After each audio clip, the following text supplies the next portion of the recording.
Mr. 100 Raymond.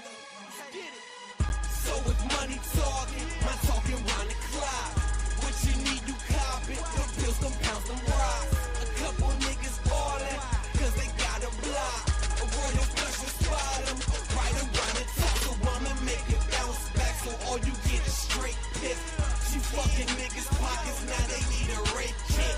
Money's my motivation, that's why they hate chicks. Mommy talking round the clock, nigga no breaks, bitch. We carry big weight, we will big on the streets. Been about mine since I was in my dungarees. We blow a big tree the size of a jungle leaf. He think he big meat supplying with 100 piece. I'ma make it bounce back so all you get is straight pip. Triple B, no in between, so all the pitches can't miss. Have your daddy stuck right down that chimney like Saint Nick. To take your 2 cents and stick him in your anus. It's royal flush, nigga. I see your pantyhose. You bragging about one bra, bitch, nigga. I any hoes. I do not mingle, rotate them like hot singles. Just the sound of my money make they twat tingle. So with money talking, my talking round the clock. What you need, you cop it. Them pills, them pounds, them rocks. A couple niggas ballin', cause they got a block. A royal flush and spot them, right around the top. So I'ma make it bounce back, so all you get is straight hit. Yeah. Fucking niggas' pockets, now they need a rape kit. Money's my motivation, that's why they hate chicks. Mommy talking Get off this motherfucker. nigga, no breaks, okay? I'm the lotto pick, I keep an honest click. Tired of these cat. Shit, shorty this my money, that gets me doggy licks. It's absurd how they change. Tell them stop capping out here, man. Too much information out here to be capping. Know my niggas post smell them birds. They say talk is cheap, so I'ma wholesale my words. I'ma make it bounce back. Niggas getting straight pit. Choking to his face blue. Bust the nigga bang crip.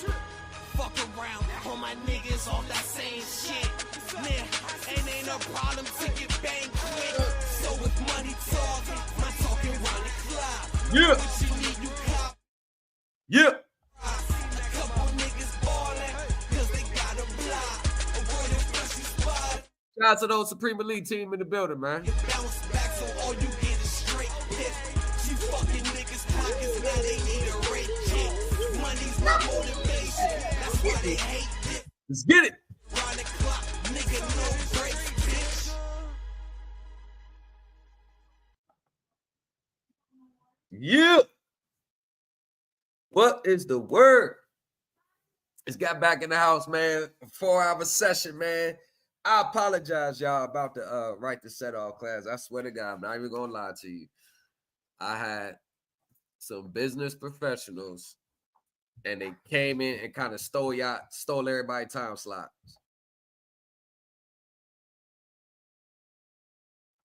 They stole. I ain't gonna lie, they stole people's time slots, and I want on the same day that they had it. I just finished up part 2 with them. Now I got one more part to finish with them. That they came and stole they came and stole the times. They ain't want nobody else in there with them, so they kind of paid. They kind of paid to keep it just with them. So I pushed it back. I want to say about February 2nd and 3rd, but it may be sooner. I was going to have it this weekend, but I forgot Saturday. It was my aunt's funeral, so I went to my aunt's funeral Saturday. And yeah.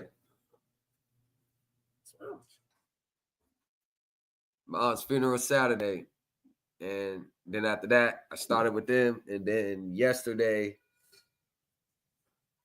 I had class with them, and then today. So my bad, y'all. That's where I've been, man.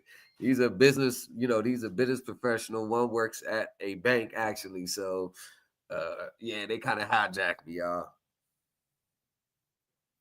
They hijacked me. And you know, these people got, you know, millions and millions of dollars in properties and stuff. So they kind of X everyone out the group. And don't feel no type of way because for the money you would have did it too. Shit. Don't guilt trip me. But I will be having it for everybody else. It's going to be a 2-day webinar. And these business professionals, they want to just keep going and keep going, wanted to pay me again to keep extending. I said, hold on. Nah, I got to hold it for everybody else too. They want to just keep going, like just keep this going. And I said, nah. I'm gonna meet with y'all like quarterly or something. We'll set something up. But I will be having the right to set off class. It's going to be by February 2nd or February 2nd through the dirt. If it happens earlier, if I have enough time to push it up, I will let you know at least within a week's advance. I may be able to have it not this week, but next week, man. I have to wait till February, but I'm trying to get it in there now. I got to go over my schedule and I got to move some dates this day and move this back this way. We're in the middle of tax season, tax return filings, everything. So I am all busy. I am super busy. I know quite a few people send me emails. I'm going to get back with you. If I don't get back with you, my assistant's going to get back with you. My assistant still was responding to 20 emails I have not even got to yet. So now that I got that out the way, let's talk about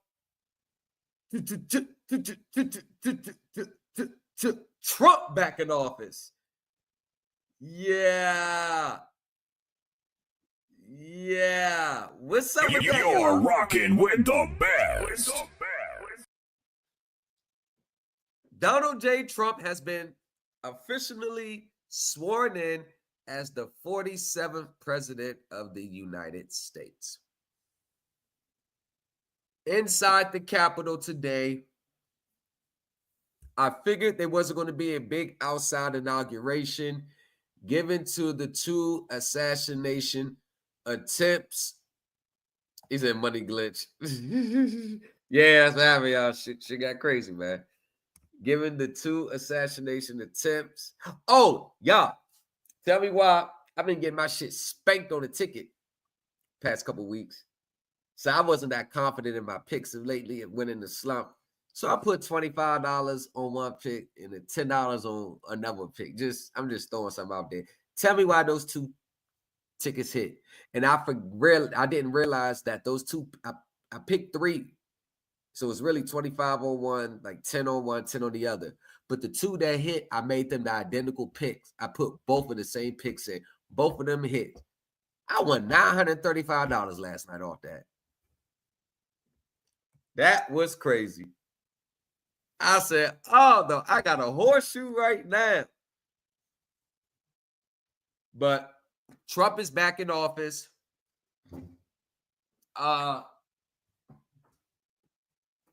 That's a good thing. I mean, based on the policies that I like and the things that pertain to me, it may not be good for everybody else. But one thing that's great about the America, you are entitled to your own opinion, your own feelings, your own thoughts, and your own political party. So earlier today, I watched the inauguration until I met with those people for about 4 hours. Just finished about 10, 15 minutes ago. So we are back in the building tonight. Today, we have another installation of the CAP files. CAP. The CAP files. Shout out to everybody in the building. Shout out to the Supreme Elite team, the members. Shout out to the Cloud Watchers. Shout out to people that hate me but just can't stay away. Shout out to y'all too. Put y'all in the I can't stay away category. I just can't stay away. I don't like them, but I can't stay away. Now, the government shut down today because this is Martin Luther King's birthday, celebrating today as well. So no IRS updates would have been available today anyway. They should be available tomorrow. So if you are waiting on anything, expecting any updates, you might want to check your accounts tomorrow. If you were entitled to your stimulus checks that you never filed for them and never got them, you should have gotten them by now, or they are going to be on the way. All right. So today's cap files, it goes into exactly what we were talking about the other day. Now, before I get into the actual cap files, I always like to go, y'all know this is a precedent of mine, is that I always like to go over the real law first. All right. Now, no longer active. And if you call the Treasury's office or the Bureau of Fiscal Service, they will tell you the same thing. HJR 192 is no longer effective today. HJR 192 was never meant as a measure just for people to say that since they took the gold, I can't pay my bills. Because even the people who make those arguments, they know that they were given legal tender to pay their bills. Now, I don't know if these people really believe that they couldn't pay their bills because they took the gold or legal tender wasn't lawful money, but I challenge those people to think back over their lives, and any time that they use legal tender to pay a debt, right? Did they ever use legal tender to pay a debt, make a purchase from big purchases down to a simple soda at 7-Eleven? And when they gave that legal tender to the clerk, did the clerk refuse that legal tender, citing it wasn't lawful money? Now, if these people are being honest in their lives, I guarantee you their answer will be no, they did not refuse my legal tender because it was not lawful money. If these people admit that actually happened when they look back over their real lives, then they know themselves that their own arguments fall flat on their face. Okay? So, HJR 192 was a measure to settle a broader emergency what happened in response to President Roosevelt's response to the 1929 stock market crash, which caused the Great Depression. Okay. Now, a part of the measures with HJR 192 was the United States government removed itself from the gold clause and suspended the gold standard.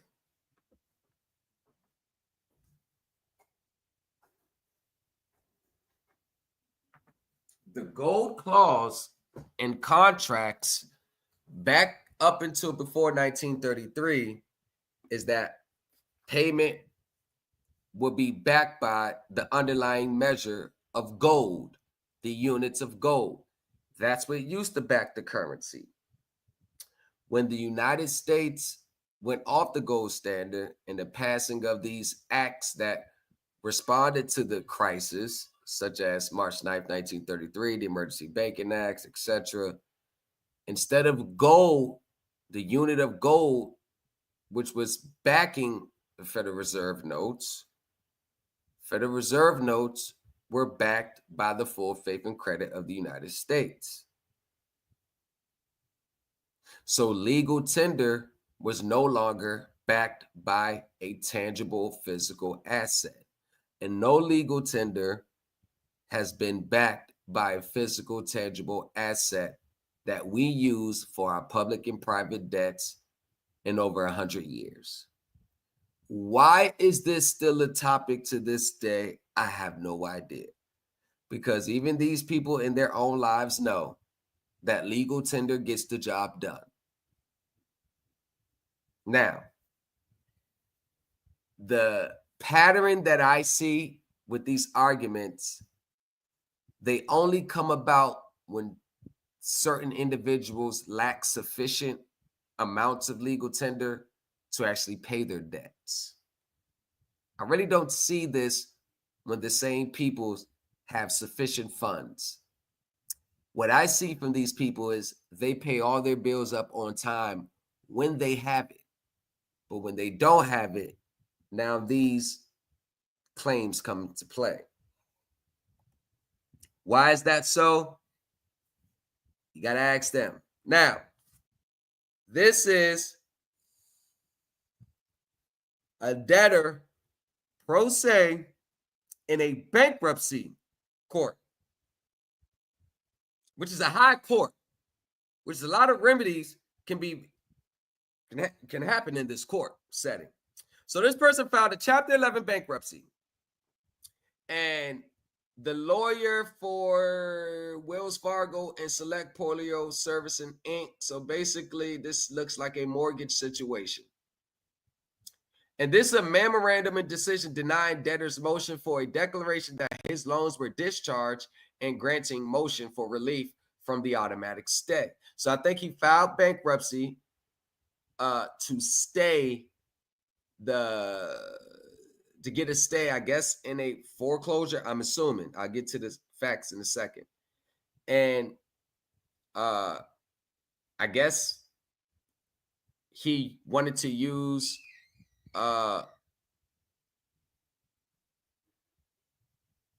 let's get to it. Earl Waters, a Chapter 11 debtor, has moved for a determination that his secured loans were discharged when he issued certain promissory notes to his 3 mortgages. Wells Fargo Bank, as trustee for the certificate holders of asset-backed pass-through certificates through its servicer, Select Portfolio Services, Inc., one of the mortgagees, has separately moved for relief for the automatic stay to foreclose his mortgage. Now, if this is a typical securitization transaction right here, through and through, he would have won if he made the right argument. If he would have contacted me and teleport back then and contacted me today for then, he would have got his houses back.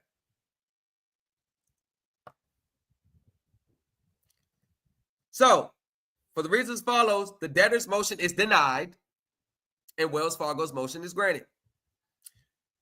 So, we're not going to get into the actual homes, what he paid. I just want to get into his arguments. 2007, Wells Fargo commenced an action to foreclose its mortgages on New York property. Walters defaulted.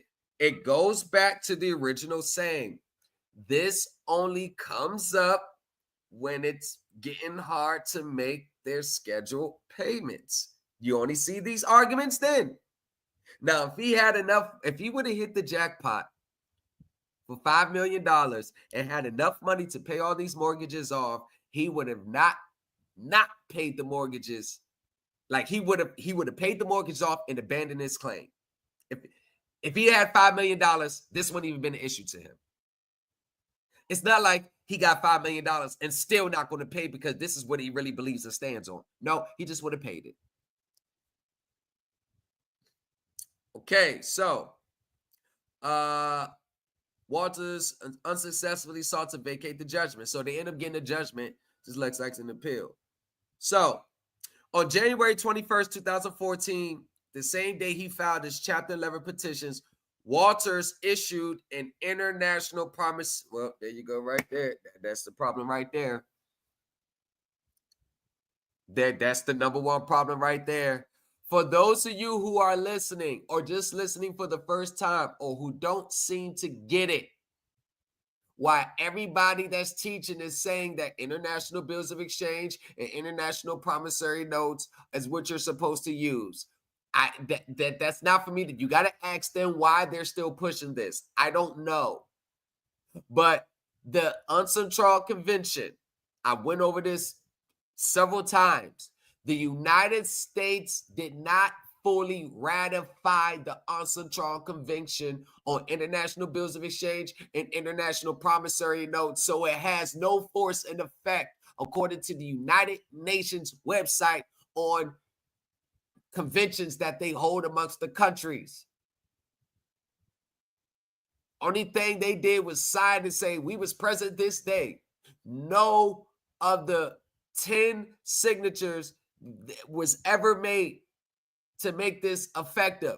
The United States of America, or the corporate United States, however you want to word it, they are not a party to it. International bills of exchange, international promissory notes have no force and effect in the United States. So on the face of his ignorance, he lost his case because he did not do his intricate research. He just followed the script. And you know what I say about people who just follow the scripts? 98% of the times it leads you into a ditch when you follow the script. Script equals ditch. Because if you cannot defend, they will not send.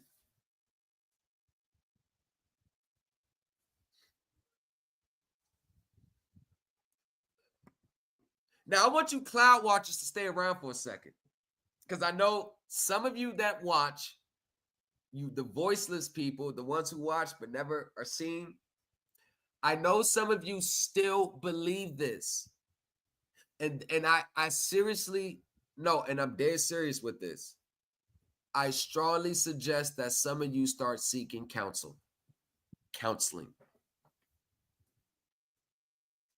I suggest it. Some of you need counseling. It's like a bad marriage that you just can't get out of. It's like a marriage that you know it's at its dead end, but you've been with the person for so long that you really can't see yourself without them. Like you don't know how to live without them. That's what these process to a lot of people. It's been so ingrained in their psyche for so long, they don't even know what to do if they let it go. So they would rather run into a ditch, because a ditch to them is their comfort zone. And this is why I say these people suffer from post-process traumatic stress disorder, where it's not even about getting a remedy anymore. It's about just being right. And hopefully you'll find some type of process or teacher that's going to confirm your confirmation bias about this system.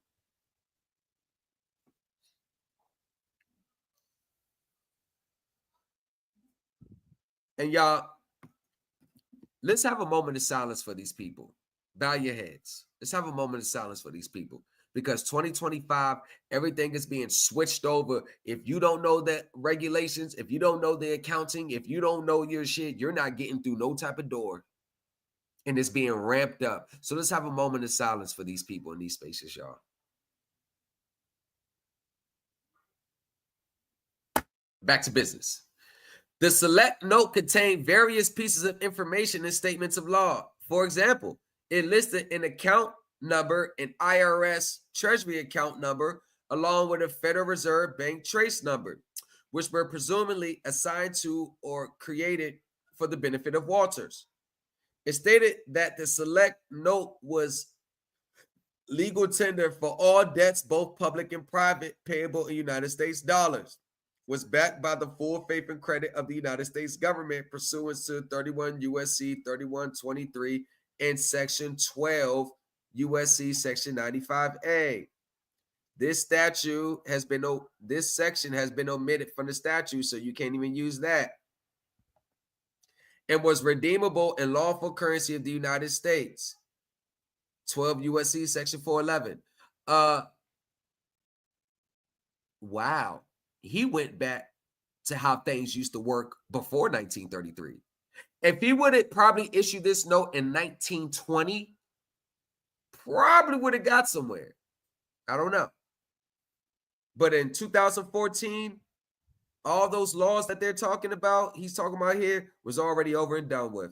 And that is the sad part of this space. You got these teachers that are not doing their own research and bringing misinformation to the people, and the people actually are following this stuff in their real life situations. It's real life for this person right here. He's facing foreclosure on 3 properties. This is real life.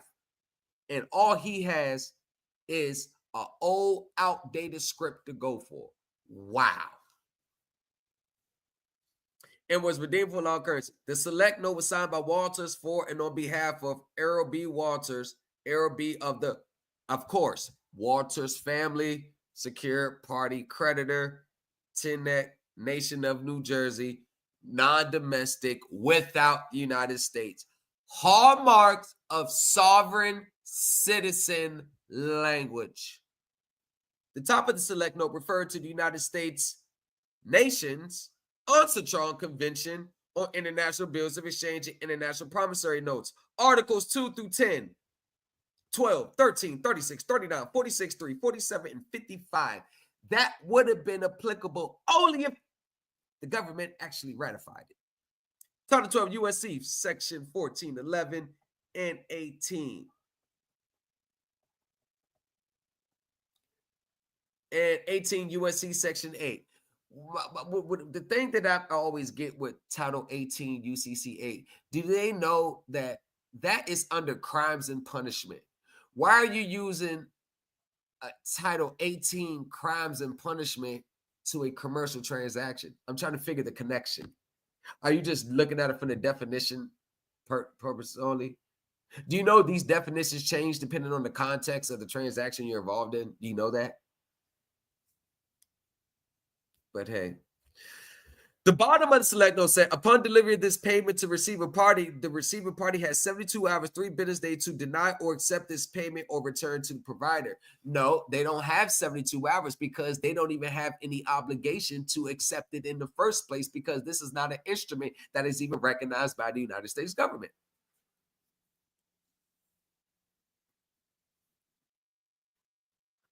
Yo, y'all, share this video, share this live. Where are the people who actually believe this? Why don't they ever show up when I'm reading court cases? Why do they always want to show up after the live is over? Now, for those of you who want to defend this, I'm going to, share this right now. Share it to all of them. Come and defend this against a district bankruptcy judge in federal court. Come defend how yours will get a different answer from this judge. How yours will. I mean, that's all I want to know.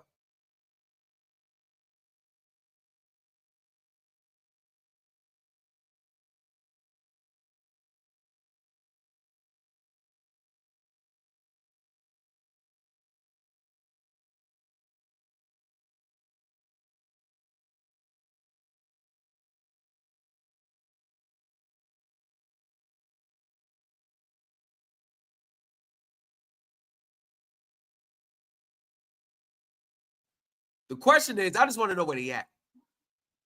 PDP, what's up? PD Crack, Joey Crack the Don. Failure to deny and return constitutes acceptance of this payment in full. This settles the payment of the above stated debt in full up to the amount indicated. You want to know why he's doing it like this? Because he doesn't understand the true elements and natures of a right to set off. Right to set off. Oh, by the way, I forgot to add, TikTok was saved, y'all. I know people are happy. TikTok was saved.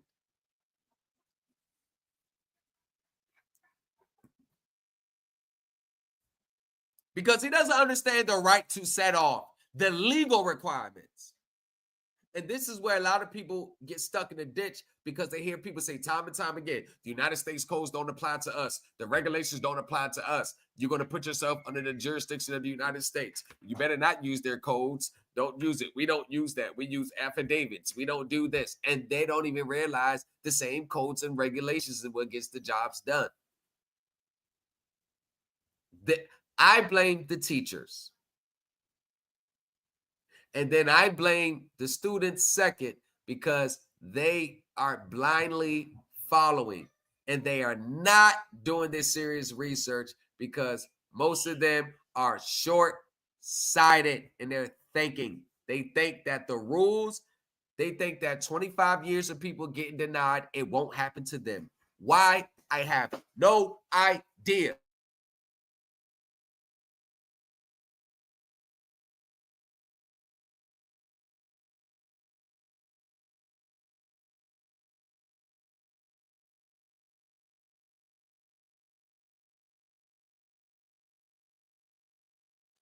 I have no idea. And all I wanted to do is just tell people, nah, y'all, this is the wrong way. This is the right way. And look, here's the proof. Here's the evidence. See it yourself from a congressional standpoint, federal regulatory standpoint, federal statutory standpoint, the accounting standpoint, trust law standpoint. By the way, here are court cases. By the way, here are corporate attorneys. Here are corporate law. What more do I have to do? What more do I have to do?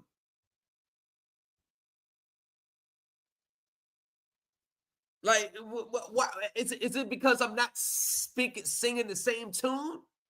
You want me to come here and talk about birth certificates? Sell you a pipe dream?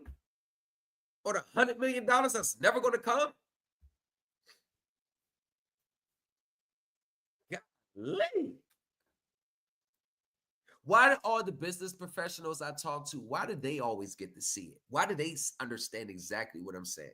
Why the business people, professional business owners, real estate owners, had a person that worked for, I'm not going to say the bank, in the group today, other person, part of a real estate development team. Why did they always get the, they always seem to pick it up and understand? Why is them only?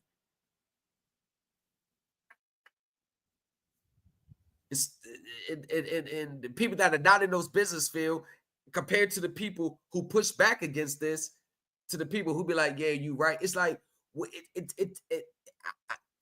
I don't get it. I really don't. This is not even anything to fight me about because I didn't make the law. You need to fight the law, the regulators. Take your grievances up with them. You cannot project it on me because I'm spoiling your pipe dream. What you don't understand is I'm actually doing you a favor.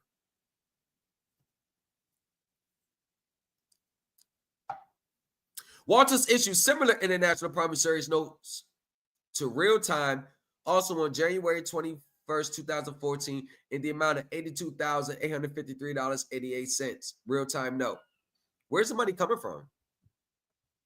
Where's the underlying cash flow claim that he has that's going to make that instrument good? You notice how people, they always issue instruments but never know how they're going to pay it back? Oh, I get it. The Treasury Trust Fund account. How can I forget it? And Oshwin on August 20th, 2014, in the amount of $669,254.84.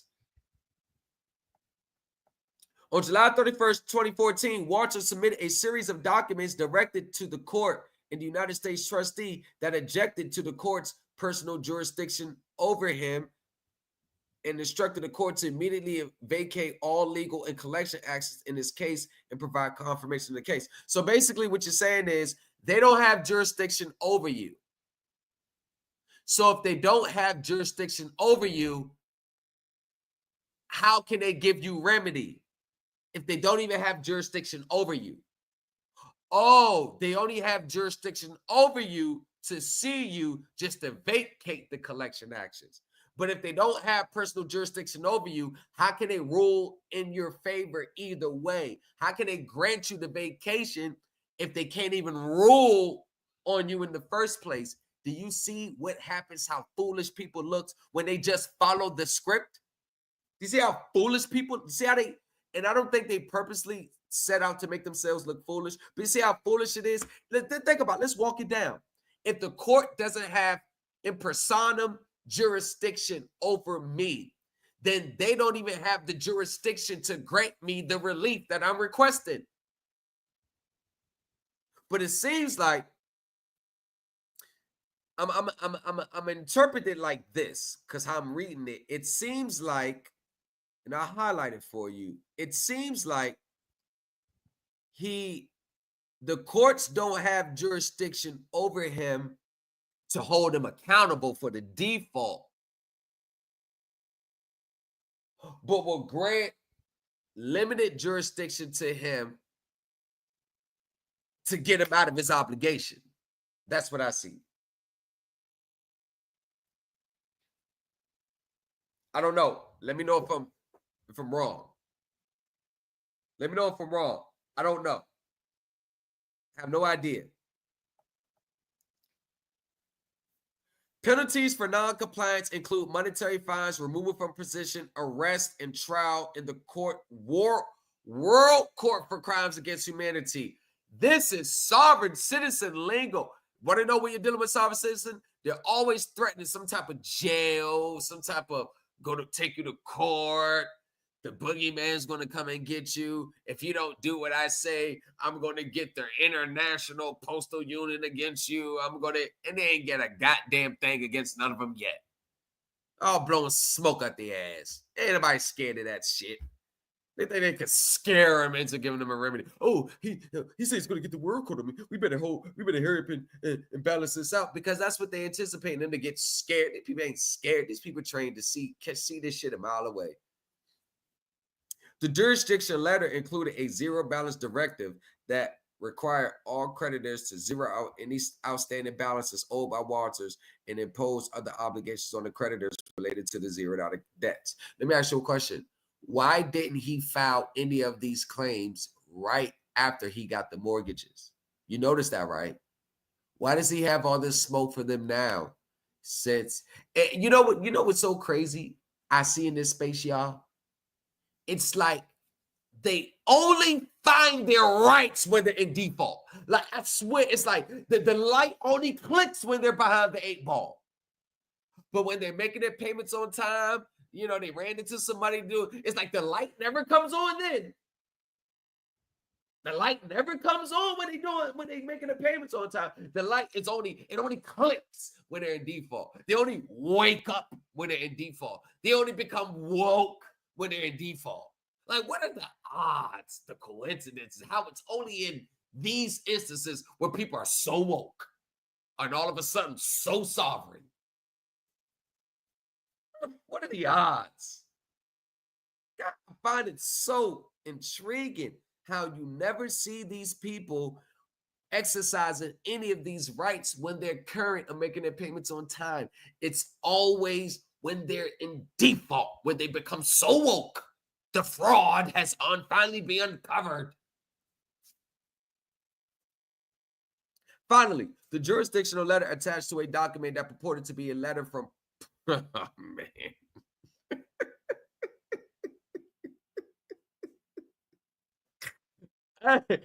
Hey, yeah. No, this is what desperation looks like. Pope Francis.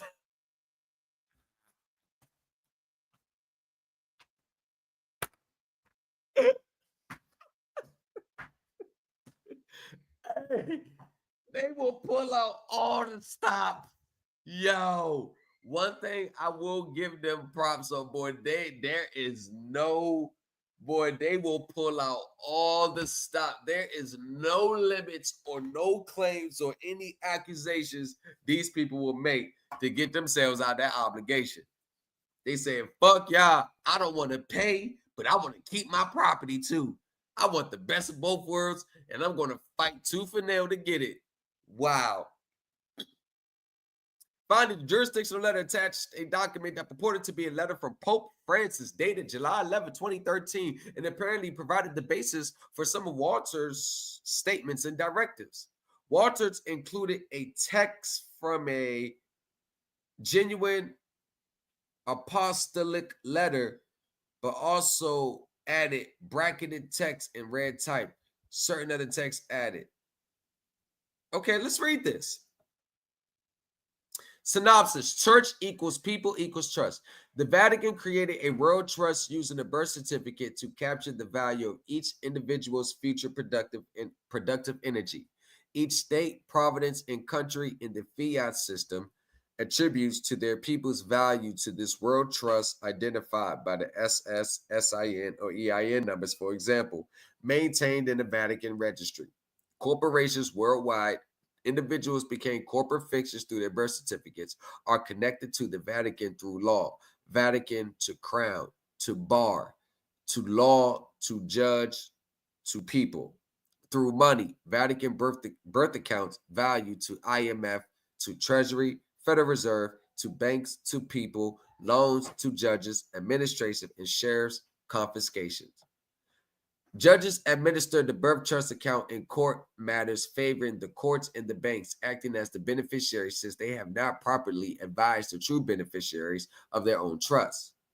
Judges, attorneys, bankers, lawmakers, law enforcement, and all public official servants are now personally held liable for the confiscation of true beneficiaries' homes, cars, monies, and assets, false imprisonment, deception, harassment, and conversion of the true beneficiaries' trust funds. The problem with this is the mere fact he put this on the record, the judge would never give him any remedy. Because if the judge would have granted this motion, everybody in their mama would file bankruptcy, and get the same results. Nobody would pay debts. That's the problem when these people make this a political worldwide, that they, you know, in their emotions, what they're doing is like they're uncovering the worldwide scam in their emotions, but they don't understand that they're damaging themselves in the process.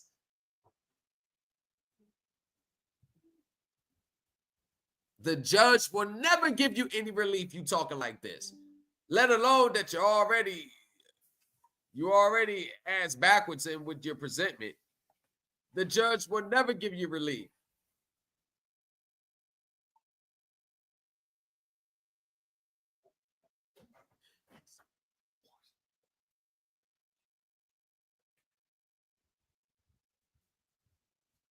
Never. Because all the person got to do is just see this court case. And there you go. I get my remedy too. That's what I'm saying. And this is what happens when you take this too personal. You start all these documents, everything that he typed was based on emotion. There was no logical, like, strategic way. He didn't get to the actual facts and circumstances of the case, of his situation. He didn't get to the accounting. He didn't get to the securitization. He didn't get to none of the regular. He didn't get to none of that. It's all theory, revisionist history. On January 2nd, 2015, Walter sent the letter to Richard L. Cooperstein, Chief Financial Officer for Oshwin, stating that Oshwin had received and accepted the Oshwin. No. Walters requested that Oshwin inform the borrower for the reasons the lien was not removed from the property. There's no evidence that Oshwin responded. Walters also exchanged correspondence with Select. Select told him in no uncertain terms that the Select note was invalid and that it would not record a satisfaction of its lien. In addition, Select filed a secured proof of claim in this case in the amount of $1,317,524.31. And the reason why he didn't crush him right there, because he doesn't understand accounting, trust law, tax law, estates, and equity, and all the system in entirety. Because when they filed the proof of claim, that was your opportunity to spank them. But people don't know.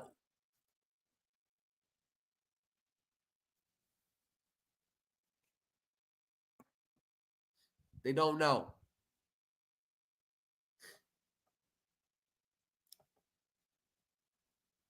If he would have got my services, I would have did an audit on their securitization process. And then I would have looked up the accounting I already seen the accounting, and then I would have produced the call reports, the evidences, the liability that they owe him. So I'd have told him to put this bitch down as unsecured debt. I would have spanked them right there in court.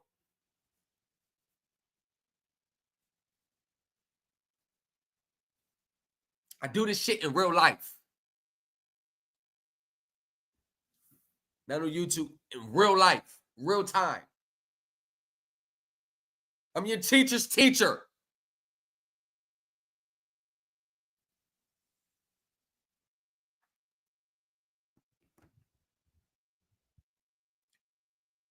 I graduated. I teach instructors now. These people, they're going to be going back teaching their people now. I teach the teachers now. I graduated. I do this shit in real life.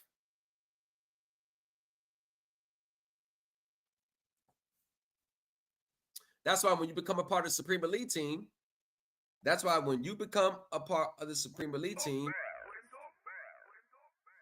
You're rocking with the best. Debtor's motion. On March 3rd, 2015, Walters filed a debtor's motion. Among other things, Walters seeks to discharge the notes. Now, I will grant it, the discharge is applicable in bankruptcy.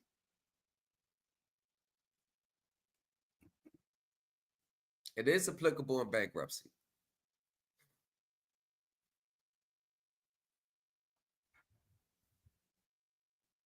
Where is the people who send these messages after the live is over trying to, where's Sky Biz at? Somebody go get Sky Biz. Where my homegirl at? Where's her name? Where Crypto Girl? Where Crypto Girl at? Crypto Girl, get over here. We know they reversed it, but you can still come back. We still fuck with you. Where everybody else at? With the HJR, where my HJR 192 people at? Hold on, look. His supporting documents including HJR 192. Where the HJR 192 at? People at? Where they at? Why they always got to talk after the live's over? Where the HJR 192 people at? I want them front and center. Among other things, Walter seeks to discharge the notes. His supporting authorities include House Joint Resolution 192, Public Law 89-719, Executive Order 6. It's the same old executive. Y'all, these people, they all file the same things. No cap. They all file the same things. Which part did the Pope write? Don't matter. He still lost. So it don't even matter what he wrote. Araby acting like the Pope or the government is going to honor just because the Pope said. They don't give a shit what the Pope say. They got their own rules, laws, and regulations that they go by. I don't give a fuck if Mother Teresa wrote it. They ain't going to change nothing. Executive Order 6073, 6102, 6111. See, it doesn't mean Title 12 USC's 95B, UCC 3306. If you issue a tender and they refuse it, it's discharge. All that same stupid shit that's all taken out of context. He also refiled his version of the July 11th letter, 2013 letter from Pope Francis. Walter alleges that pursuant to this legal authority, his loans have been discharged. He couldn't have been any wronger than that. That is false. None of that is going to get your stuff discharged. And the problem what people have with me is when I say that. Everything that you believe, everything that you've been studying for 5-10 years, me looking you dead in your eye and saying, you've been studying wrong. It's all wrong. That's the problem they have with me. Everything that you believe in, everything that you think the system about, you're wrong. Straight up, uncut, no censor, unfiltered, you're wrong.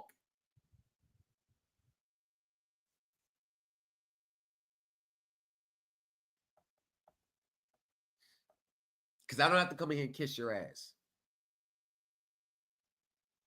I don't stream 5 times a day because I'm counting on this YouTube money to pay my bill. I don't give a shit.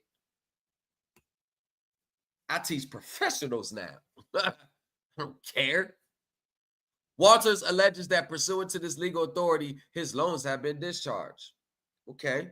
Additionally, Walters claims that the select note was not rejected and returned, that the company affidavits were never rebutted. Why do these people think affidavits are just they take these maxims? These affidavits don't mean jack shit. Let me be honest with you. Them affidavits, they be affidavit. I said the affidavit. They don't mean jack shit. Let me be honest with you. They don't mean jack shit.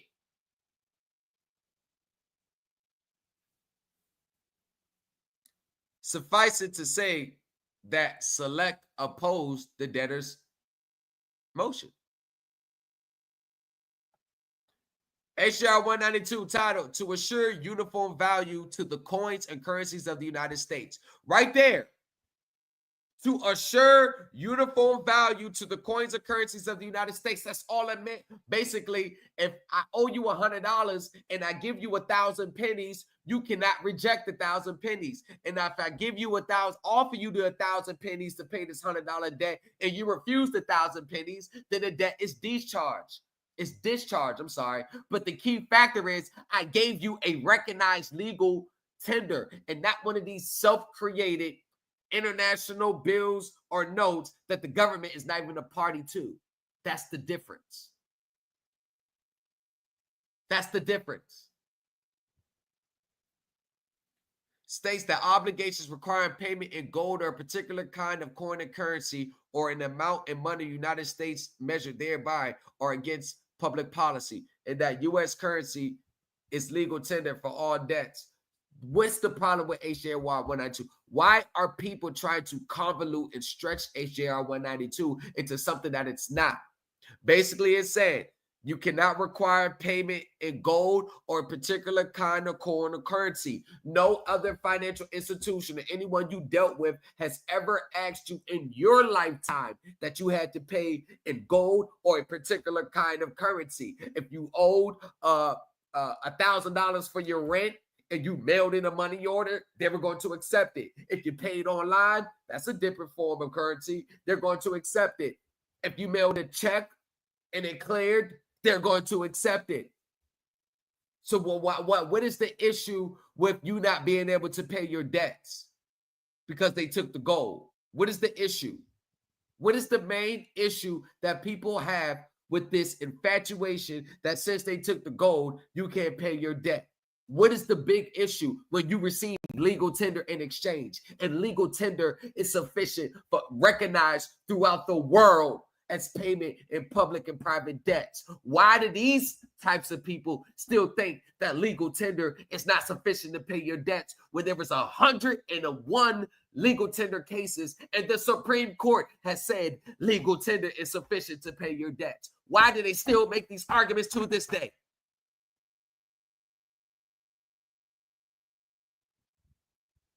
And the same people making these arguments are the same people who at one point in their lifetime has used legal tender to pay their debt. Because this person right here, he was using legal tender to pay his debts until he could no longer afford the debts. Now this is where it's coming.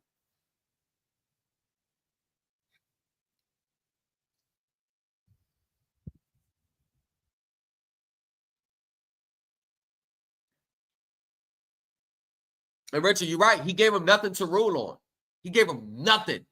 This person, and not just this person, a lot of people too, they think they're doing something by putting all this garbage, but what they're doing is they're really handicapping the judge, because the judge, he knows the real law. And this goes against the real law. So he cannot rule against the real law to give them remedy. All these people handicap the judge when they make these arguments.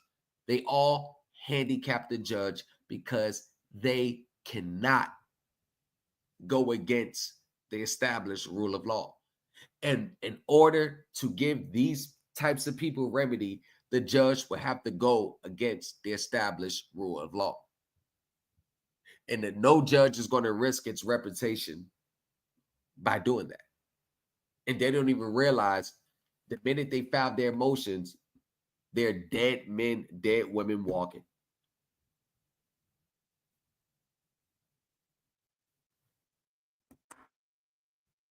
The enactment of this resolution by Public Law 7310 suspended the gold standard of the United States. Look, courts have widely rejected arguments seeking relief pursuant to theories based on Public Law 7310.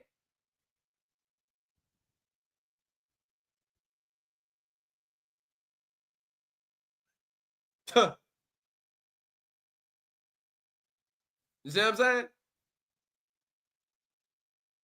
And even with the executive order where they confiscated all of the gold, that argument would suffice if the government took the gold and did not give you nothing in exchange. But when they took the gold from the people, the government gave them legal tender. They gave them something else saying, here, give us this gold. This is what you're going to use to pay your debts now. All y'all use this to pay your debts. This is what y'all using now. What is the problem? Where's the argument? What's the problem now? They took the gold. They gave you something else to pay your debts. Why does it matter that you need gold to pay your debts as long as whatever they gave you is recognized to pay your debts? Why do you have to have gold when you never had gold in your life? Why is all the time when you in debt that you all of a sudden need gold to pay your debt? Why? Why all of a sudden do you request gold to pay your debt when you've been paying your debts before? Because remember, he's in default now. He wasn't always in default. It wasn't like this person didn't get a default after he signed the mortgage, never made a payment. This person was already making payments before, just like all of them do. So what's the problem? Why do they need gold to pay their debts when they know gold is no longer used to pay your debt? Gold is a commodity now. They don't even back our currency with gold. So why do they want to overturn 100 years of custom just because they can't afford their bills anymore? You see how selfish and narrow-minded these people think? But I'm the bad guy. I'm the bad guy. The courts have widely rejected arguments seeking relief pursuant to theories based on Public Law 7310. And let me give you a little insight of what we're getting into. Hold on. Look at this. Just the cap files. See that? You see that? You see that? Y'all see that? That's the next edition of the cap files. Right there. Real world. You see that? House Joint Resolution 192 of June 5th, 1933. Public Law 7310. Still good? Of course it is. Oh, it is? It is? It is?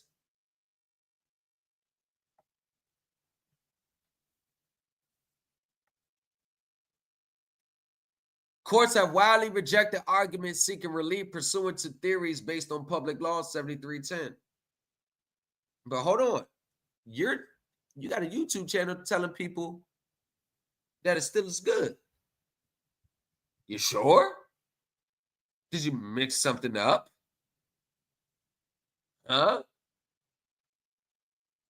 You sure? You sure you're not making a mistake? Let me know now.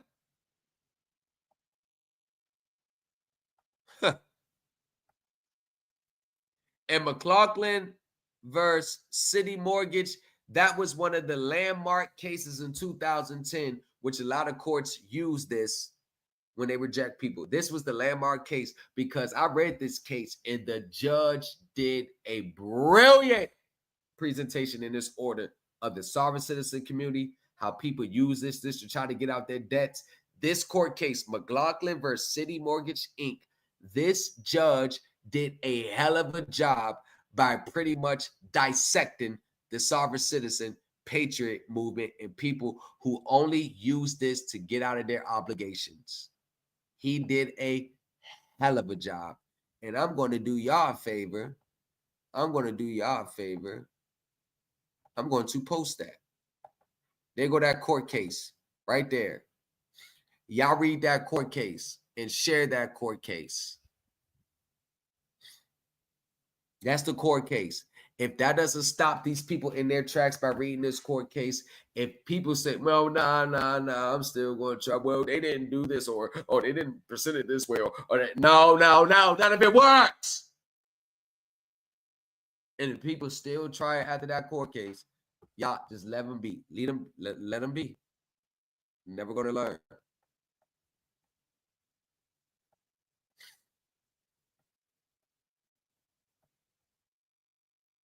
The notes Walter issued did not discharge the underlying indebtedness because the notes were not legal tender. And see, Blocker versus U.S. Bank rejected mortgagors' efforts to discharge mortgage through delivery of an international promissory note drawn on the U.S. Treasury. The mortgagees bargained for cash, and they are entitled to cash. You see what I'm saying? Remember when I said the method that you're trying to use to pay your debt, was it agreed upon? Remember I said that in my videos, I always say it. Did you agree with the person, the lender, the mortgagor, the mortgagee? I'm sorry. Did you agree that you would issue an international promissory note to pay your debt? And they said, yes, okay. Did you agree? Did they bargain for it? Did you get that agreement in writing? Nope, they never do. They always want to change the agreement and expect everyone just to accept it, and then throw temper tantrums and file shit like this in court when they don't get their way. If Walter intends to discharge his mortgage debt through the issuance of new debt, he must do it under a Chapter 11 plan, meaning the trustee gets involved, everybody gets involved. All right, we're going to do this and do that. Guess what? It has no validity because the government is not even a party to it. It falls flat on its face. Furthermore, Select filed a secured proof of claim to which no objection was made. Oh, you really don't understand. Why didn't you, at minimum, you would think you would object that? You got all this other shit to say. You ain't even object to their proof of claim. Oh, you want to know why? Because you don't really know the game and how to really invalidate their proof of claim. You don't know the underlying accounting. You don't underline glossaries and the real terms of these transactions under the FFIC. You don't know the federal regulations. You don't know nothing. You know a lot, but you don't know nothing.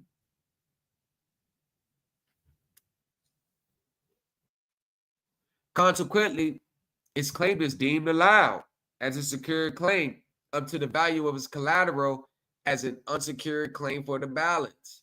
Even if the debtor's motion were viewed as a claim objection, it fails on the merits for the reason stated. Finally, and another thing a lot of people don't realize when they file this shit in court, a lot of these patriot sovereign citizens, they have no clue on court procedure. They violate damn near every court procedure, every motion they file. They don't know how to structure it. They don't know the court rules, the proceedings, how the pleading's supposed to be, how you're supposed to come in, how your response is supposed to be. It's all the same shit. They kill themselves in their court motions by their heading alone. Their heading alone. It lets me know they don't know what the hell they're doing. Let's go to this heading. We on page 7. Let's go to the top. There you go. There you go. Already wrong. They don't know how to send these people into involuntary bankruptcy. They don't know how to send these people into insolvency. Nothing. Nothing. They don't know.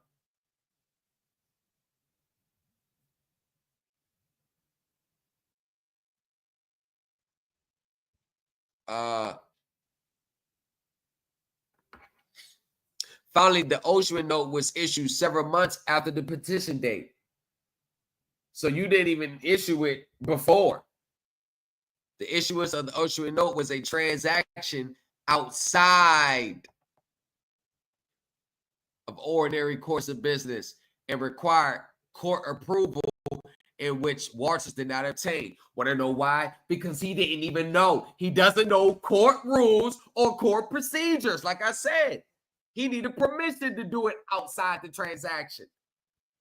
But he didn't, because these sovereign citizen Moors and patriot teachers, they never tell you to read the court rules because you're not under their jurisdiction. Never read the federal regulations because you're not a United States citizen. You're not in their jurisdiction. They never tell you to read the things that's going to get you the remedy. They tell you to stay away from the things that are going to get your remedy, but use their courts and use their forms to get your remedy. But don't study and learn how to apply it correctly. No, just use the form. And this is what they teach people to do.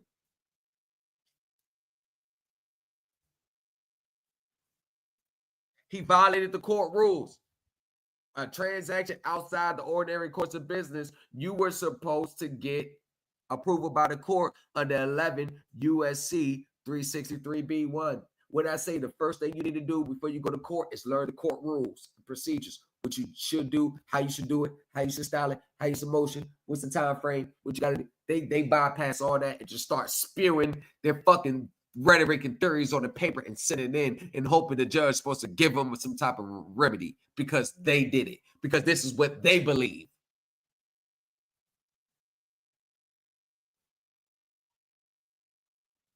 Yeah.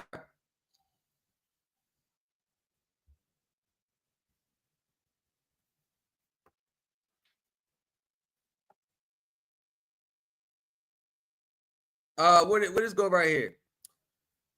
What Wells Fargo has moved for relief for the automatic state to continue the foreclosure procedures with respect to New York property on the ground that Walter has failed to pay the mortgage, apparently since 2007. God damn. So if that's the case, then it was probably the time when the mortgage crisis hit. I don't know if that affected his job, but I think he panicked and went to YouTube University or got involved with, because a lot of people that I know, they got hit around the same time. You have to know the rules. Don't take the loan or debt on if you have no way to repay. Exactly. Exactly. It's the number one. You took on three. He took on 3 loans, 3 mortgages, 3. I don't know whether he was rating them out. I don't know. You took on 3. Let's say you took on 1. Let's say you took on 1 for your residence. Your other 2, you should have been renting them motherfuckers out. Even in 2007, the housing bubble. If you those other 2 investment and people losing their homes,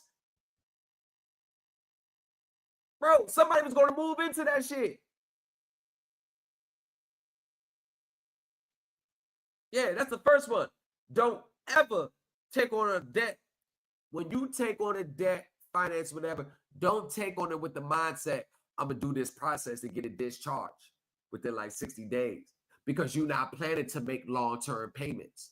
And if you don't have to pay it long-term, that's a plus. You're planning to only make like a few payments because you think it's going to be discharged in a certain period.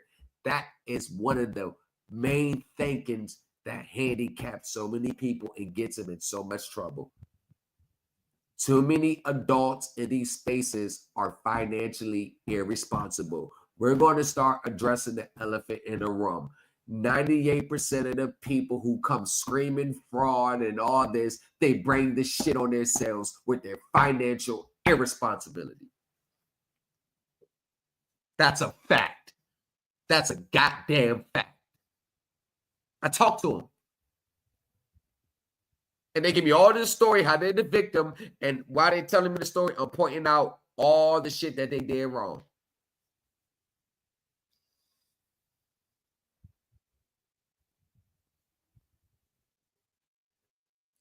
Walters did not file any opposition, perhaps because he purportedly transferred the New York property, but he opposed the motion that the hearing contending inter alia that Wells Fargo has failed to provide the original documents, such as the wet ink original of the note supporting its claim.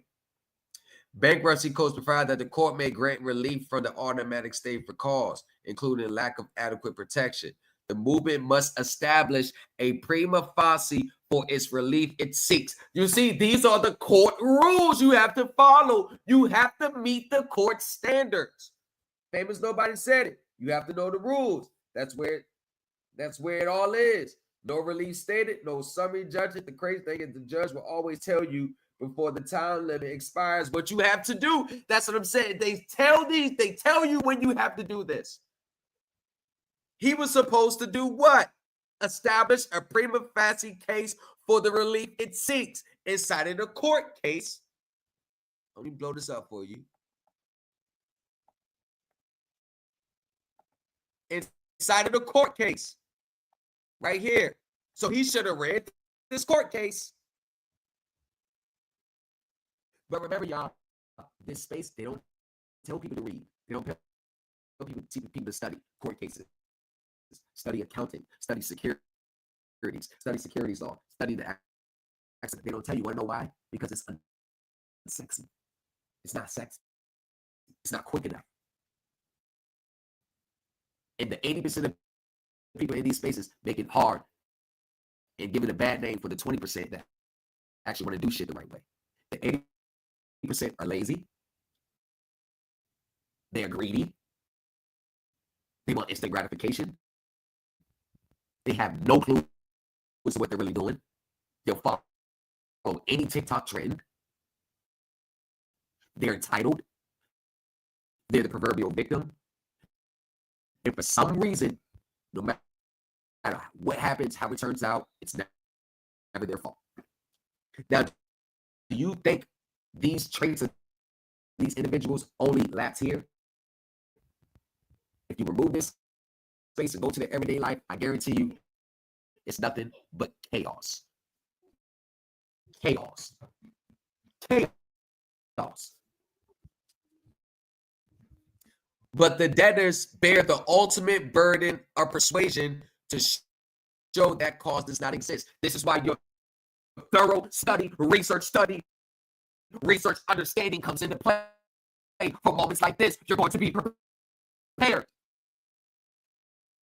This is why I teach the way I do. This is why I talk the way I do. You may not like it. You may not like the tone, but I'm going to prepare you for the war.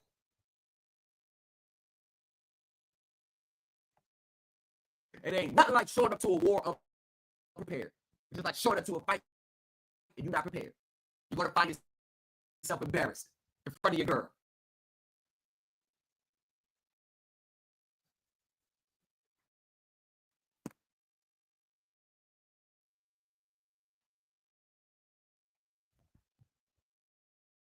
Yeah, niggas ain't like reading in school.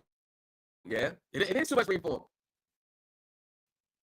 But the more you read, the more you understand, the more doors are going to open. You're going to see multiple ways out. You're going to see multiple.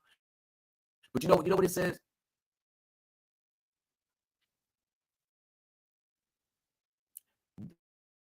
This verse in the Bible. The Lord gives wisdom to the wise and knowledge to the understanding.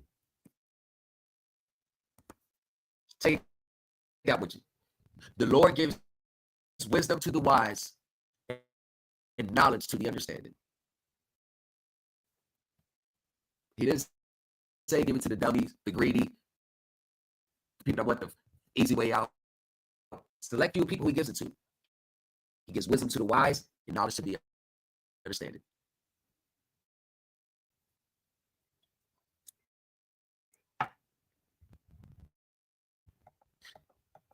Here, Wells Fargo obtained the judgment of foreclosure. Walter unsuccessfully moved to vacate it, and Walter's precluded from challenging its Wells status as a secured creditor in the amount of claim in this court. In addition, Walter has not paid Wells Fargo mortgage since 2007, and his schedules in this case show that the New York property is underwater and does not provide any equity cushion. Under the circumstances, his long-standing delinquency established prima facie that Wells Fargo lacks adequate protection.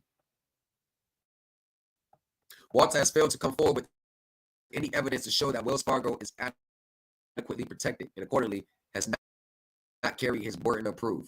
Wells Fargo motion is therefore granted. He really got denied. You want to know the judge said he hit to his international promissory note. He got denied because he just ain't follow procedure. They gassed these people heads up with this HJR 192, Public Law 7310, March 9th, 1933, and thinking all you got to do is throw that in the court case, and the judge supposed to be like, ooh, you're right. That's all what they do. They think they load everything up on March 9th, 1933, HJR 192. That is it. There's nothing behind it. But you got to go more. When those get shot down, they don't know what to do. And there's evidence here. After that don't work, they don't know what else to do. Ask 90% of people in these spaces. They teach on your HJR. Okay, what if those two don't work? What else you gonna do?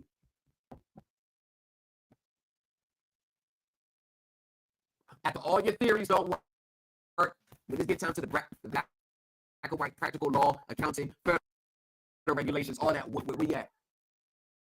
You ain't studied none of that, did you? Exactly. That's why you lose. The court has considered Walter's other motions and conclude that they lack merit. Of course, they all lack merit. And that's it. So that's an HJR 192 claim. Now, before we get to this video, and I'm doing this before the video so you can see the real law, the real standards, before we go to what these people are teaching. So, the March 6, 1933, started right there. March 6 through March 9, 1933, the Emergency Banking Holiday, aka Emergency Banking Act, ended. It ended September 14, 1978. It's no longer applicable and no longer applies. You cannot use the Emergency Banking Act March 9, 1933 ever since 1978. It's over with. Now, let's get to what this guy said. Now, everything you just read that. You just see that it ended. Now, this is the problem that is happening with these spaces. Because to this day, this is the stupid shit that they say. Essentially, what it means is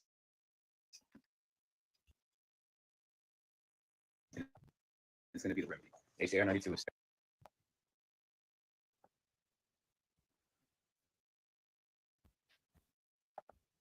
All right, so I get this question a lot. So essentially, what it means is HJR 192 is going to be good, and it's going to be the remedy. HJR 92 is still good because they took the gold.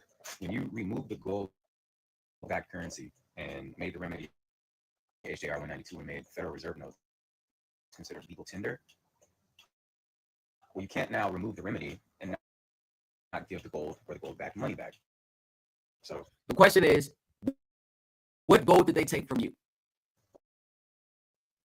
Because everyone in that time who had gold certificates, gold silvers, they actually turned it in and they got something in return. So the question is what gold? Now, this would be appropriate if they took your gold from you, if they took your gold from you and did not give you any legal tender like they gave everybody else. Now you have a viable claim.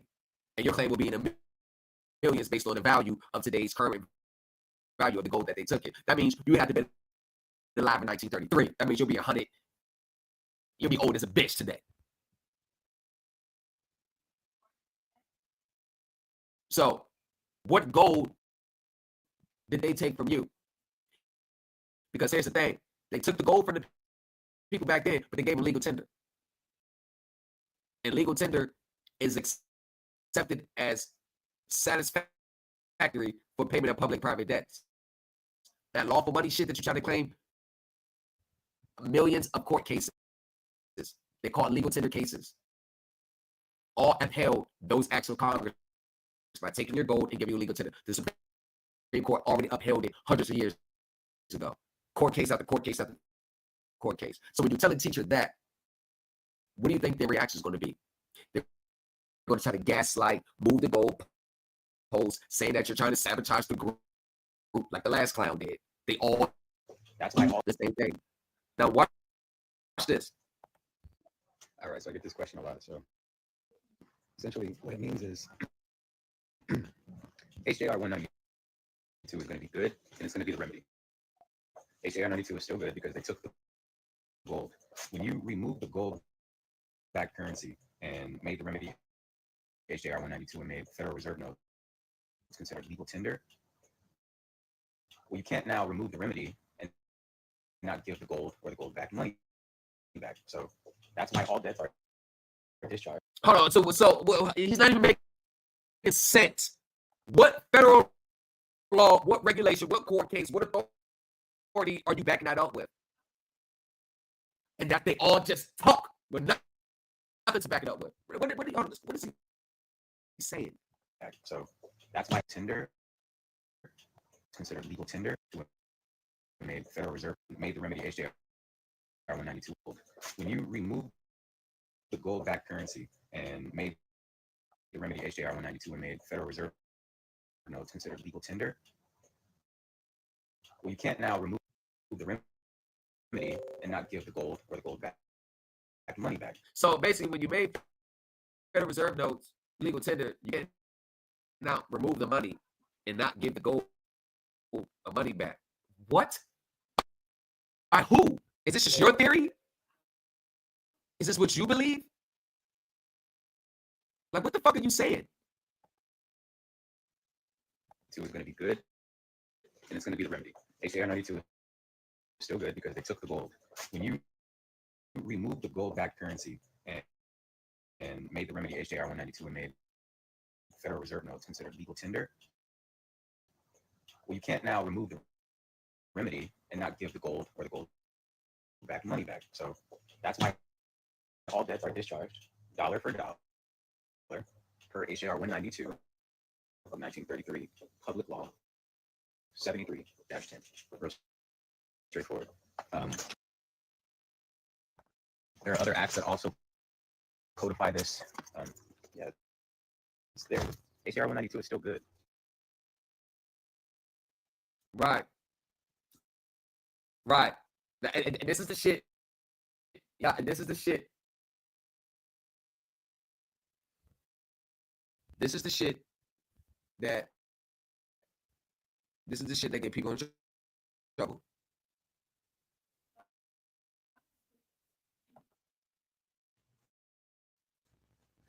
All right. Here's another one. I hear people asking me this all the time. I sent the bank a bill of exchange, and the bank just blatantly ignored me. They didn't credit my account. They said, hey, actually, this is an invalid form of payment. So, these people, most likely they're desperate, don't know shit, just follow people saying, and they sent the bank a bill of exchange, and they think that the bank is going to take their bill of exchange and deposit it into their account, and then they're going to get credit in their account, and it most likely it was an enormous amount. It's never about anything that they really need. It's always the greed factor always comes in with these numbers, the amounts that they're gonna put on it. Everybody always seems to want more. It's probably some hundreds of thousands of millions, and then they think the bank is going to deposit that and give them credit. The problem with that is they don't understand how the banks really work. They don't understand the monetary control lack of March 30, 1980. They don't understand how banks operate. And he probably went to his financial center, the branch. He probably even go to the headquarters.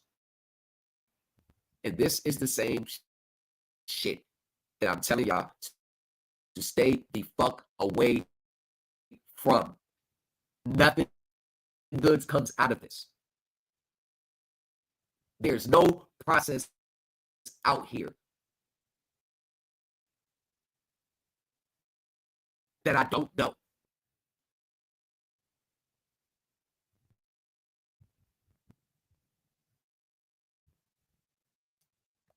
That's called deprivation of rights under the color of law.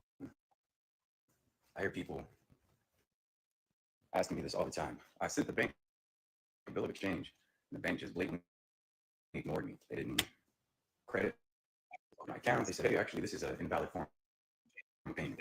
That's called deprivation of rights under the color of law. So cops, fronting people that work in these companies at the payment departments, they are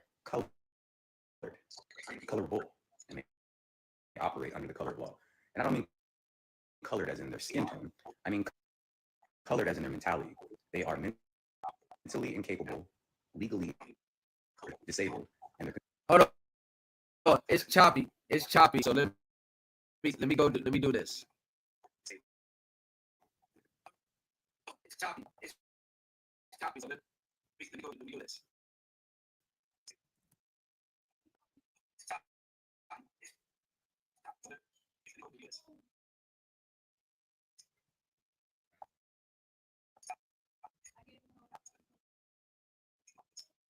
This shit crazy as hell. Like, I really don't be understanding why people actually believe in this shit. Like, I really don't be understanding why people actually believe in this shit. Like, don't be understanding why people- Hey, am I still sounding choppy?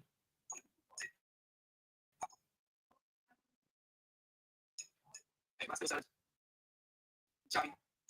Yeah, I am. I hear myself.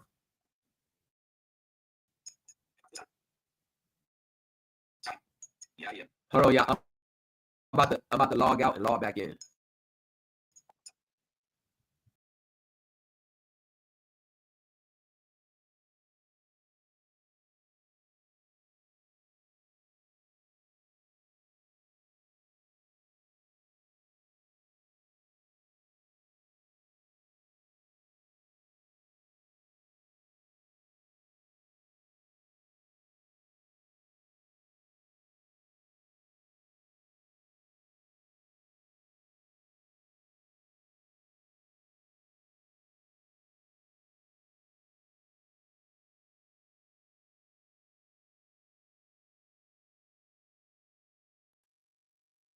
How do I sound now?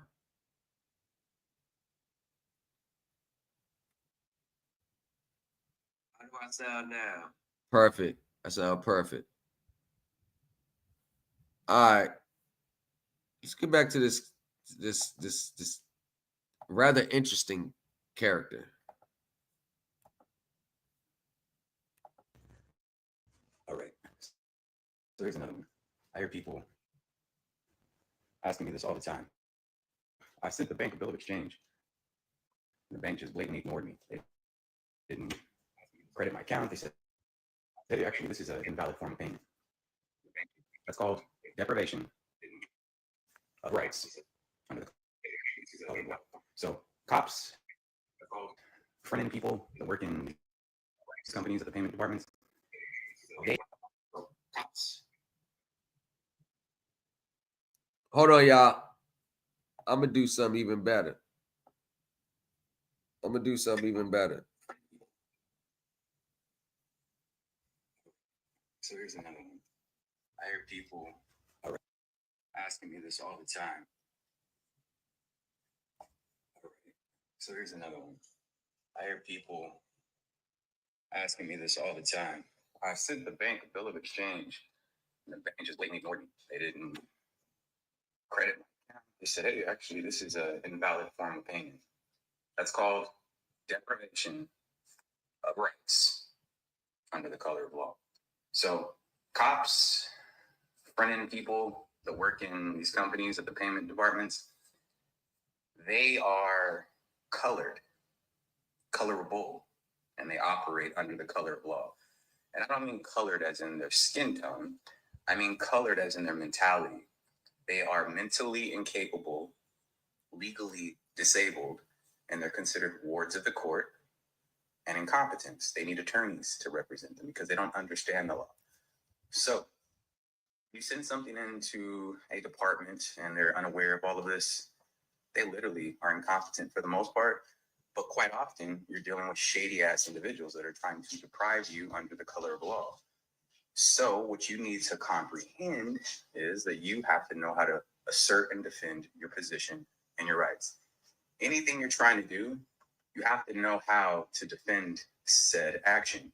You can't send in a bill of exchange and then think you're going to get some magic remedy, and then when they don't respond accordingly, you want to, freak out and say, "Oh, this stuff doesn't work," or they're committing fraud, and they're. What are you going to do about it? If you don't even know how to send in a simple ass affidavit and defend your position, then why should they respect you? You're just like some pauper, a little kid that found a gun and is trying to play with it. You don't know what you're doing. You don't even know what you're saying.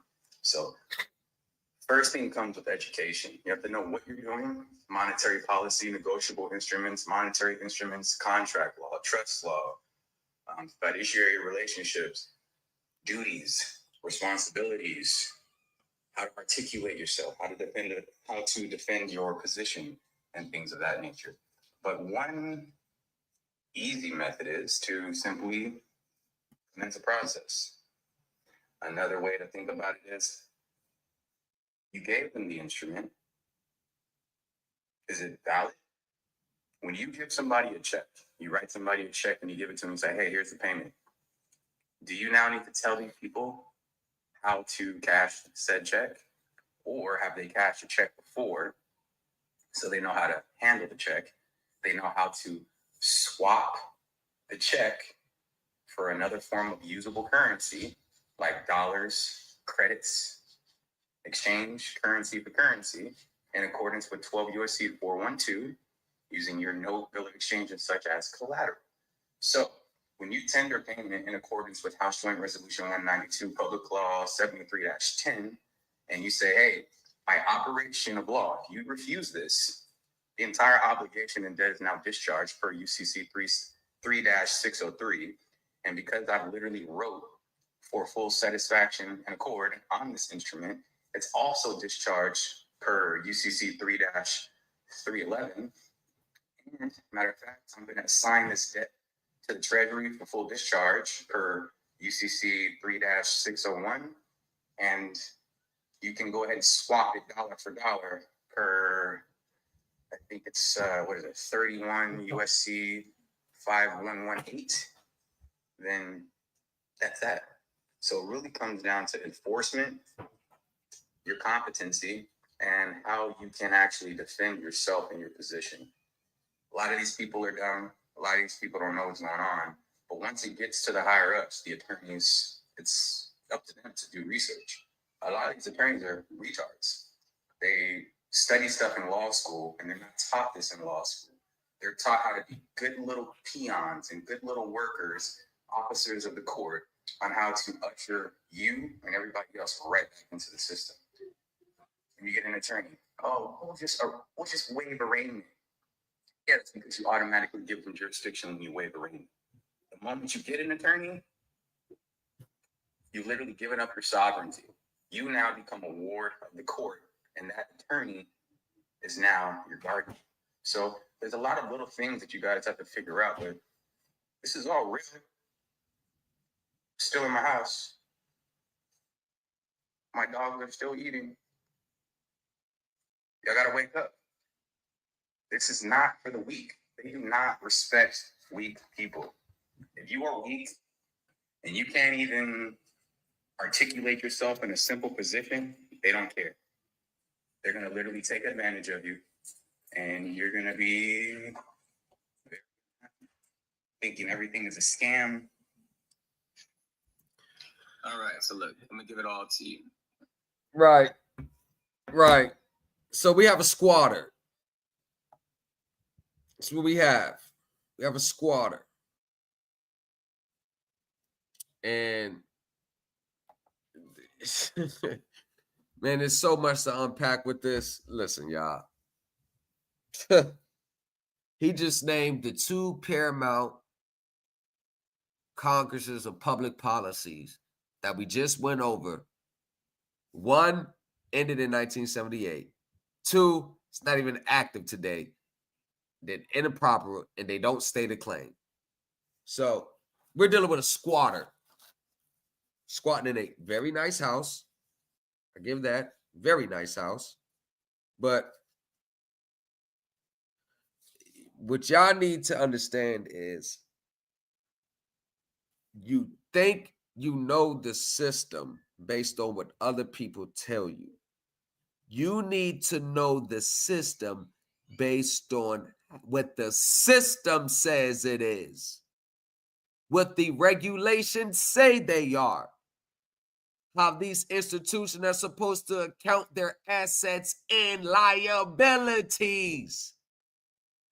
Not because a person is sitting there telling you what it is and giving their theory, because all that shit is theory. There's nothing. Every statute that he quoted that makes it seem like he knows what he's talking about is either has been omitted from the chapter, no longer inoperable, or has ended by another act of Congress. But these are the ones who were the Most High put here for us. These are our saviors.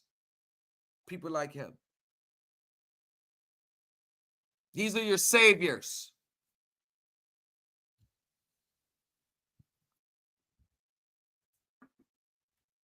What it boils down to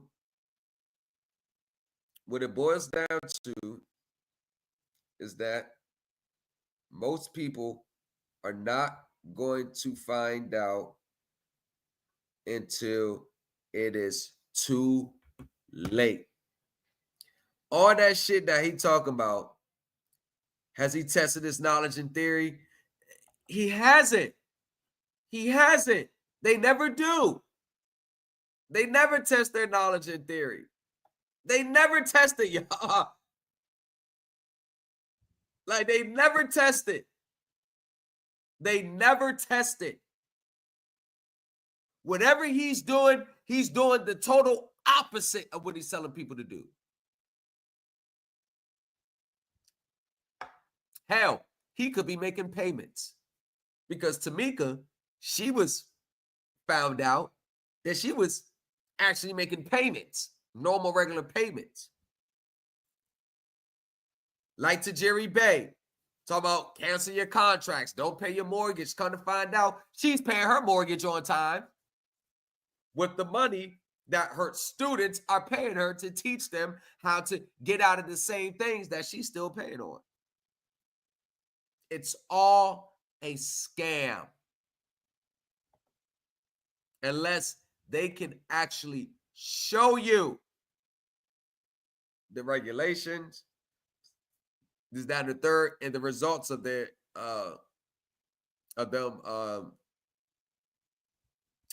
executing what they're doing. But it's what it boils down to, y'all, is continue to study, continue to research, continue to listen to my videos, the stuff that I put out there. Go back, research what I'm saying, confirm it for yourself, because I know you are, and then start putting the pieces together to there. I have a more comprehensive group on Telegram, the Supreme Elite Team. Everything you need for your remedy is there. When I say that, I say it wholeheartedly.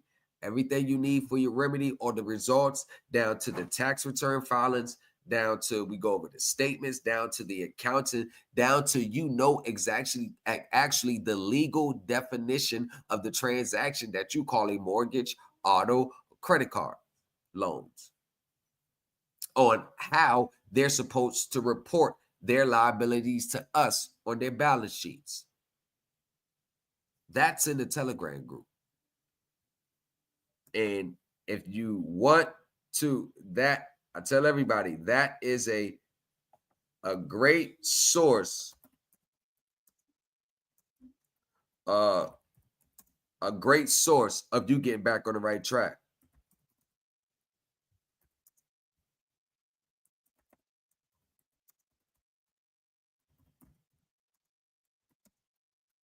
It is.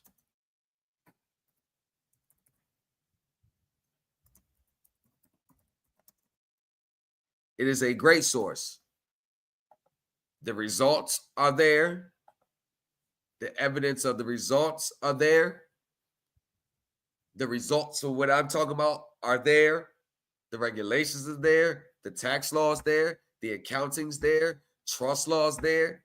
Court cases there. The ASC's there. The FFIEC's there. Once again, federal regulations, proper way of doing it. It's all there.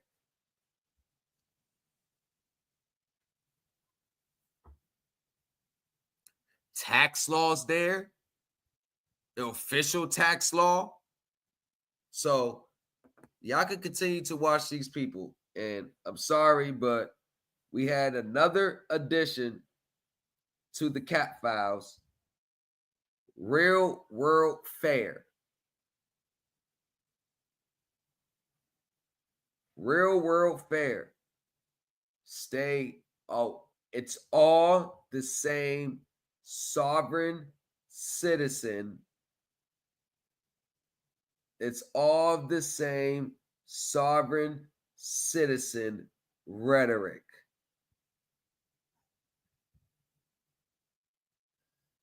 It's the same. Now, I don't know his background or his history, but I know from a lot of the videos that he's put out is all the way he's going about trying to execute it is all wrong. It's all wrong. And you can follow whoever you want. And you can do whatever you want to do. But I'm telling you this. The IRS judges your paperwork based on their federal regulations. They judge your paperwork based on your based on the federal regulations. Based on you able to explain the substance and circumstances of your transaction. You being able to provide the documents that's aligned to the procedure. And another thing, if where they tell you to send these 1099s on the Forms 1096, well, know why it takes 3 months, 4 months, and all that?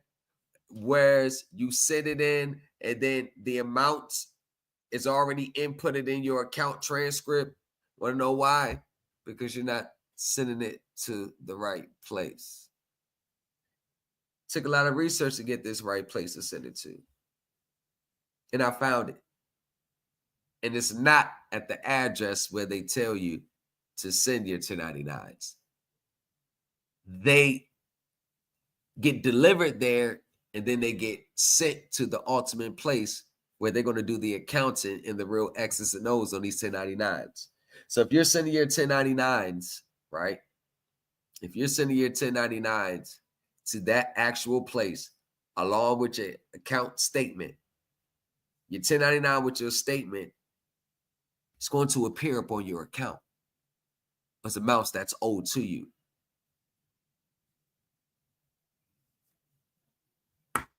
That's going to be in the right to set off class.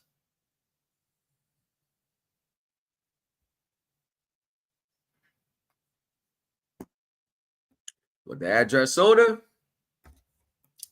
y'all already know. You got to pay for it. Or you can research and you know the exact address where to send it to. Not saying the address on 1096 is not valid, because it is. But if you want to get straight to the people that's going to do the X's and O's and make the determination right then and there, it's another address you're supposed to go to. Sad part is, I already told you, back in the summertime, you were paying attention, you would know. Not, you got to see through the videos. So I believe I did. And hold on. Just so, because I'm cooking up a major thing. I'm cooking up a major thing where I'm going to show everybody after the fact that everybody who's been teaching everything from the birth certificate to this, that, and the third, I'm going to show where everybody has been wrong. I'm going to show you, and I'm cooking something up, and I don't know how I'm going to show you.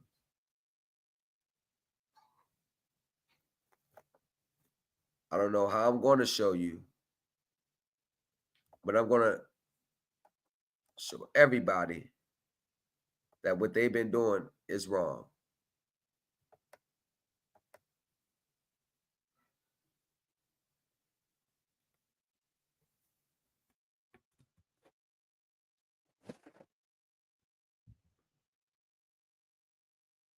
Look, y'all. Read it.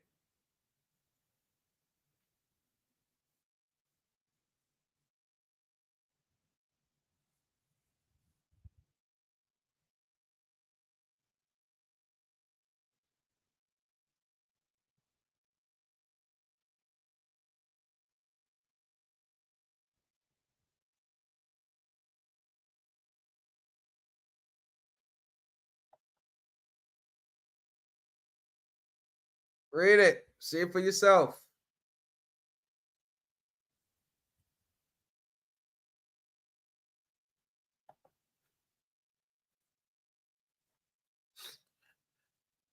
I just spoke to a securitization attorney who works for the trader who trained me. He said absolutely that the securitization of receipts is collateralized through the IRS process on the backside.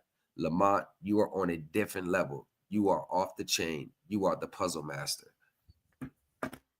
So basically, I said in my Telegram group, yo, I found the office where all this shit goes down, where everybody's talking about the birth certificate, treasury account, all. Nah, I found where everything goes down. And I stayed at the unit. And he went back to his attorney, my securities broker. I told you I get fact checked in real time. And he went back to the broker, and the broker went back to the corporate attorney, and the corporate attorney stamped it. And I figured it out on a hunch. I was like, hold on. I just typed in some shit, research, went back to my girl, like, y'all, oh, I found it. He took it back to his corporate attorney.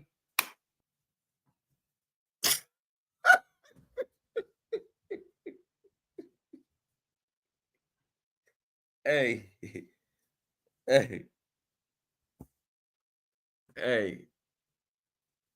hold on. I don't say it for nothing. I don't say it as try to be more. No, it's a reason why I say it. I say that for a reason.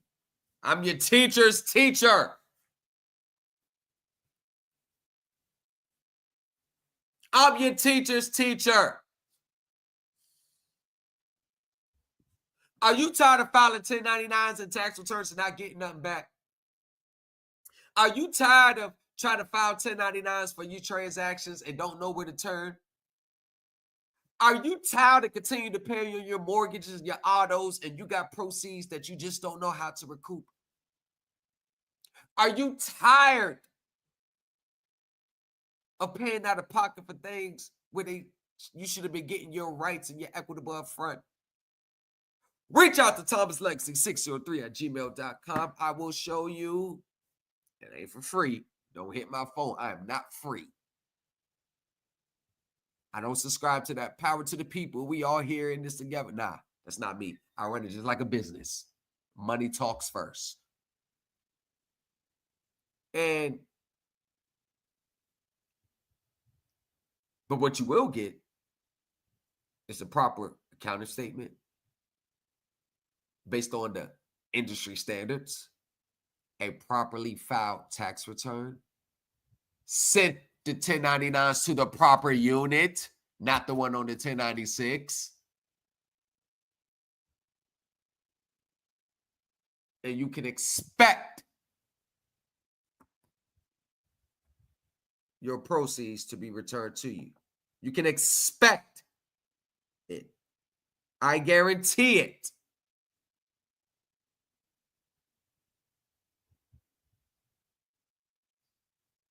Now, those of you in the Telegram group, you've seen some outcomes. I vow to not show any type of proceeds on YouTube, and I won't. I reserve that for the exclusive benefits to the members. Shout out to the one with the super stupid, super with the super duper. Y'all get like the one and drop the super duper. Because at the end of the day, it's either two ways to do things. It's two ways to do things. Two ways. It's either the right way or the wrong way. Which way you gonna do it? And your personal belief do not matter.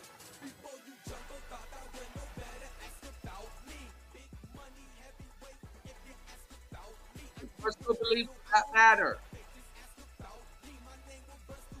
What I believe and think don't matter. Everything is lined up by the regulations, by the law. I do everything based by the law and the regulations. Any personal beliefs that you think I'm supposed to add to it, never going to happen.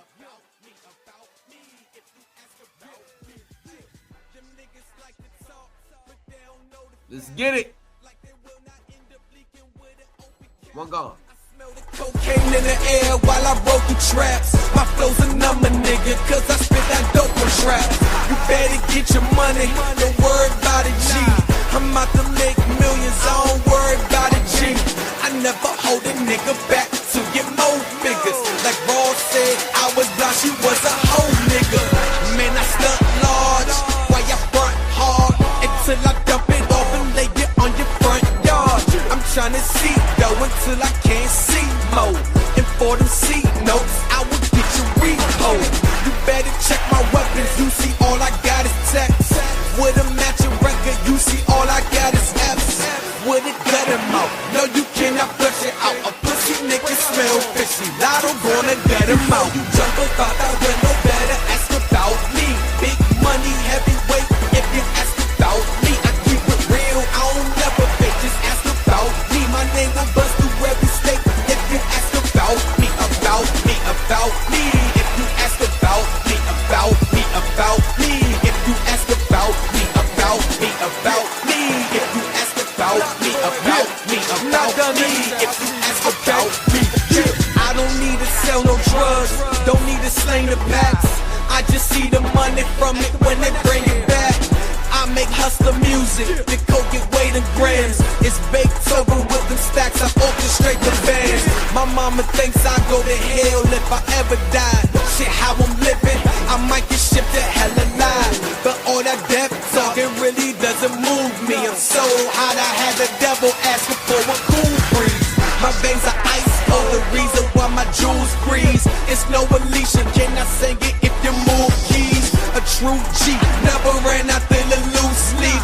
100 stacks under my pillow makes me lose sleep.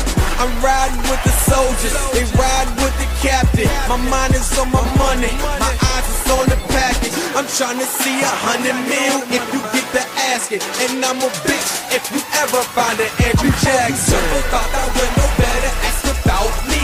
Big money, heavyweight, if you ask about me. I keep it real, I don't never fake, just ask about me. My name will bust through every state if you ask about me, about me, about me. If you ask about me, about me, about me. If you ask about me, about me, about me. If you ask about me, about me, about me. If you ask about me. Block boys, niggas gets money. Yo, we fucks bitches and they sell drugs from chicks to pigeons. Still keep that banger. This is not no prison living. A two-time felon. This is the biggest vision. I blow smoke, but never did I need prescriptions. I just needed pipness in a scheme to get rich. My man's whipping while I'm watching from that pirate vision, and he whipped it all from that heart to soul. The niggas on the strip is looking like it's Mardi Gras. Who got the dope? Oh, we don't know because they copped it all. They call him if they ever need some trap help. Cause how we chop the bricks, I think he needs a black belt. The small time hustle, I was never into it. Fuck what they say, but me and Benjamin are intimate. They all think we crazy, I just call them haters. Ain't got no feeling, Lotto, how you fall in love with Betty? Never thought I would know better, ask about me. Big money, heavyweight, if you ask about me. I keep it real, I don't never fake, just ask about me. My name will bust through every state if you ask about me, about me, about me. If you ask about me, about me, about me. If you ask about me, about me, about me. If you ask about me, about me, about me. If you ask about me.